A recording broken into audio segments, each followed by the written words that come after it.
Федеральная таможенная служба Российской Федерации на протяжении многих лет была и продолжает оставаться на сегодняшний день крупнейшим федеральным органом исполнительной власти, осуществляющим свое функционирование в каждом субъекте нашей страны. Таможенные органы на территории Тывинской ССР, теперь еще Республики Тыва, действуют с 1992 года, когда был организован первый пост Кызылский, еще тогда Красноярской таможни. И так, волей судьбы, опять сейчас Кызылский пост входит в состав Красноярской таможни. Таможенные органы у нас несут, стоят на защите экономической безопасности нашей страны. Участок таможенной границы российско-монгольский наиболее важный сейчас. Там находится 3 таможенных поста, двухсторонних автомобильных пунктов пропуска. Ожидается, что в следующем 2025 году один из пунктов таможенного пропуска в селе Хандагайта Аверского района после реконструкции получит статус многостороннего пункта пропуска, и впоследствии ожидается увеличение груза и пассажиропотока в 2 раза. Основная деятельность службы – это правоохранительная составляющая.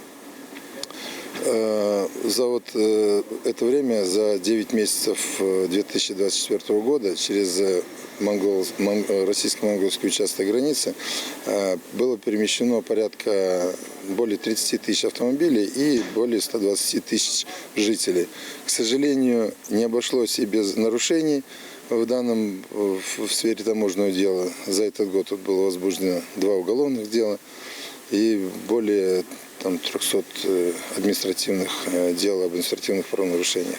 На протяжении многих лет дорога рядом с зданием Республиканской, а ныне Красноярской таможни по Республике Тыва, соединяющей улицы Ровенскую и Калинина, не имела официального названия. Решением хурала представителей города Кызыла от 24 апреля 2024 года данному участку дороги было присвоено название «Таможенный проезд».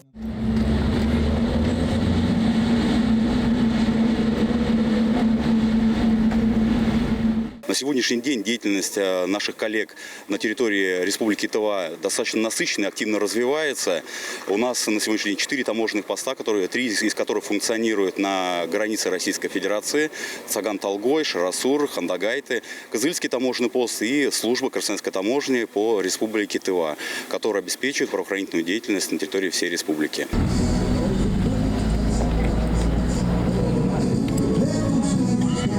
Кызылский таможенный пост, который находится в городе Кызыле, обслуживает международный аэропорт города Кызыла, который получил такой статус в феврале этого года. Уже оформлены первые рейсы в Монголию. Айсу Мангуш, Буян Мангуш, Азамат Очур, телеканал Тува-24.